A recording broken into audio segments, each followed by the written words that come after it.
Is Donald Trump's global tariff policy heading for another major legal setback? Just weeks after US courts questioned his sweeping trade measures, 25 American states have now united to challenge his latest tariff decision, a move that could have significant implications for global trade, including India.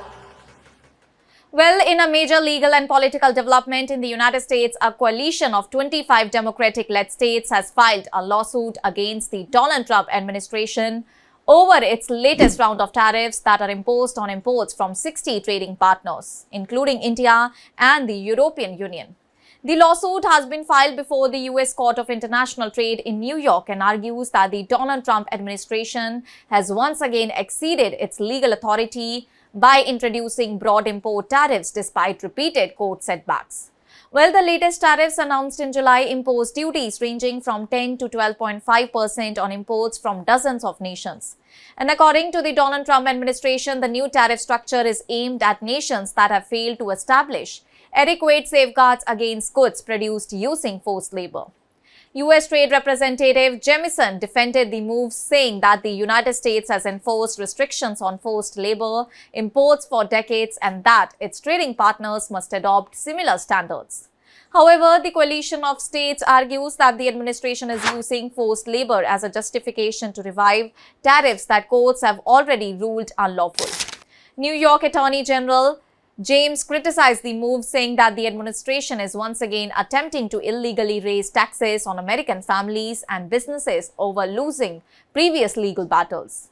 Oregon Attorney General Dan also accused the administration of creating uncertainty for workers and businesses by repeatedly introducing tariffs that exceeded presidential authority.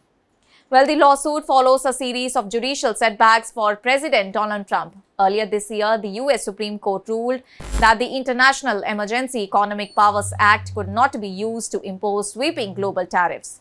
Following that decision, the administration attempted to introduce temporary worldwide tariffs under another provision of the Trade Act of 1974. But those measures were also struck down by the U.S. Court of International Trade, although they remain in effect while appeals continue. The latest tariffs have now been imposed under Section 301 of the Trade Act of 1974, a law that is traditionally used to target unfair trade practices by specific nations rather than broad groups of trading partners. The legal challenge has been brought by 25 Democratic-led states, including California, New York, Massachusetts, Washington, Pennsylvania, Virginia, Oregon, New Jersey, and others. Well, for India, the latest tariff decision carries a mixed impact. While India is included in the list of affected nations, it has been placed in the lower 10% tariff category instead of the initially proposed 12.5% rate. The reduction came after India's Commerce Ministry amended its foreign trade policy in June to strengthen restrictions on imports that were made through forced or coerced labor. India also continued diplomatic engagement with Washington, urging that trade concerns be resolved through bilateral negotiations rather than unilateral tariffs. And the lower tariff rate is expected to provide some relief to Indian exporters, particularly sectors such as textiles, pharmaceuticals, engineering goods, and auto components.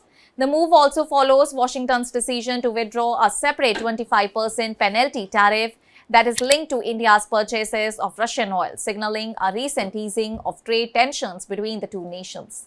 And as the legal battle unfolds, the case is expected to become another major test of President Donald Trump's trade strategy.